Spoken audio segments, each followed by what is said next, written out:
اور اسماعیل اور ادریس اور ذوالکفل علیہم السلام کو بھی یاد فرمائیں، یہ سب صابر لوگ تھے اور ہم نے انہیں اپنے دامن رحمت میں داخل فرمایا، بے شک وہ نیکوکاروں میں سے تھے۔ اور ذوالنون مچھلی کے پیٹ والے نبی علیہ السلام کو بھی یاد فرمائیے، جب وہ اپنی قوم پر غضبناک ہو کر چل دیے، بس انہوں نے یہ خیال کر لیا کہ ہم ان پر اس سفر میں کوئی تنگی نہیں کریں گے، پھر انہوں نے دریا رات اور مچھلی کے پیٹ کی تہ میں تہ در تہ تاریکیوں میں پھنس کر پکار کر تیرے سوا کوئی معبود نہیں، تیری ذات پاک ہے، بے شک میں ہی اپنی جان پر زیادتی کرنے والوں میں سے تھا۔ بس ہم نے ان کی دعا قبول فرما لی اور ہم نے انہیں غم سے نجات بخشی، اور اسی طرح ہم مومنوں کو نجات دیا کرتے ہیں۔ اور زکریہ علیہ السلام کو بھی یاد کریں، جب انہوں نے اپنے رب کو پکارا، اے میرے رب مجھے اکیلا مت چھوڑ، اور تو سب وارثوں سے بہتر وارث ہے۔ تو ہم نے ان کی دعا قبول فرما لی اور ہم نے انہیں یحییٰ علیہ السلام عطا فرمایا، اور ان کی خاطر ان کی زوجہ کو بھی درست قابل اولاد بنا دیا، بے شک یہ سب نیکی کے کاموں کے انجام دہی میں جلدی کرتے تھے، اور ہمیں شوق و رغبت اور خوف و خشیت کی کیفیتوں کے ساتھ پکارا کرتے تھے،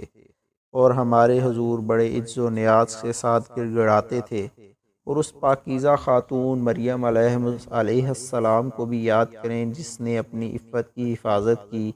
پھر ہم نے اس میں اپنی روح پھونک دی، اور ہم نے اسے اور اس کے بیٹے عیسیٰ علیہ السلام کو جہاں والوں کے لیے اپنی قدرت کی نشانی بنا دیا۔ بے شک یہ تمہاری ملت ہے، سب ایک ہی ملت ہیں، اور میں تمہارا رب ہوں،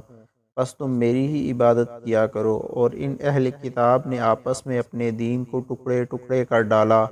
یہ سب ہماری ہی جانب لوٹ کر آنے والے ہیں۔ بس جو کوئی نیک عمل کرے اور وہ مومن بھی ہو تو اس کی کوشش کی جزا کا انکار نہ ہوگا، بے شک ہم اس کے سب اعمال کو لکھ رہے ہیں۔ اور جس بستی کو ہم نے ہلاک کر ڈالا، ناممکن ہے کہ اس کے لوگ مرنے کے بعد ہماری طرف پلٹ کر نہ آئیں، یہاں تک کہ جب یاجوج اور ماجوج کھول دیے جائیں گے اور وہ ہر بلندی سے دوڑتے ہوئے اتر آئیں گے، اور قیامت کا سچا وعدہ قریب ہو جائے گا، تو اچانک کافر لوگوں کی آنکھیں کھلی رہ جائیں گی، وہ پکار اٹھیں گے، ہائے ہماری شومائی قسمت کہ ہم اس دن کی آمد سے غفلت میں پڑے رہے، بلکہ ہم ظالم تھے۔ بے شک تم وہ بت جن کی تم اللہ کے سوا پرستش کرتے تھے، سب دوزخ کا ایندھن ہے، تم اس میں داخل ہونے والے ہو۔ اگر یہ واقعتاً معبود ہوتے تو جہنم میں داخل نہ ہوتے، اور وہ سب اس میں ہمیشہ رہیں گے، وہاں ان کی آہوں کا شور اور چیخو پکار ہوگی، اور اس میں کچھ اور نہ سن سکیں گے۔ بے شک جن لوگوں کے لیے پہلے سے ہی ہماری طرف سے بھلائی مقرر ہو چکی ہے، وہ اس جہنم سے دور رکھے جائیں گے اور اس کی آہٹ بھی نہ سنیں گے، اور وہ ان نعمتوں میں ہمیشہ رہیں گے جن کی ان کے دل خواہش کریں گے۔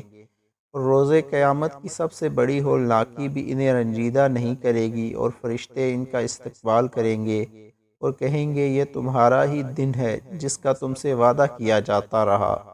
اس دن ہم ساری سماوی کائنات کو اس طرح لپیٹ دیں گے جیسے لکھے ہوئے کاغذات کو لپیٹ دیا جاتا ہے۔ جس طرح ہم نے کائنات کو پہلی بار پیدا کیا تھا، ہم اس کے ختم ہو جانے کے بعد اس عمل تخلیق کو دہرائیں گے۔ یہ وعدہ پورا کرنا ہم نے لازم کر لیا ہے، ہم یہ اعادہ ضرور کرنے والے ہیں۔ اور بلا شبہ ہم نے زبور میں نصیحت کے بیان کے بعد یہ لکھ دیا تھا کہ عالم آخرت کی زمین کے وارث صرف میرے نیکوکار بندے ہوں گے۔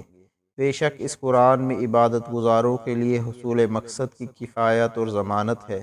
اور اے رسول محتشم، ہم نے آپ کو نہیں بھیجا مگر تمام جہانوں کے لیے رحمت بنا کر۔ فرما دیجئے میری طرف تو یہی وحی کی جاتی ہے کہ تمہارا معبود فقط ایک ہی معبود ہے، تو کیا تم اسلام قبول کرتے ہو؟ پھر اگر وہ روگردانی کریں تو فرما دیجئے میں نے تم سب کو یکساں طور پر باخبر کر دیا ہے، اور میں از خود نہیں جانتا کہ وہ عذاب نزدیک ہے یا دور جس کا تم سے وعدہ کیا جا رہا ہے۔ بے شک وہ بلند آواز کی بات بھی جانتا ہے اور وہ کچھ بھی جانتا ہے جو تم چھپاتے ہو، اور میں از خود یہ نہیں جانتا کہ شاید یہ تاخیر عذاب اور تمہیں دی گئی ڈھیل تمہارے حق میں آزمائش ہو، اور تمہیں ایک مقررہ وقت تک فائدہ پہنچانا مقصود ہو۔ اور ہمارے حبیب نے عرض کیا، اے میرے رب ہمارے درمیان حق کے ساتھ فیصلہ فرما دے، اور ہمارا رب بے حد رحم فرمانے والا ہے، اسی سے مدد طلب کی جاتی ہے، اور ان دل آزار باتوں پر جو اے کافرو تم بیان کرتے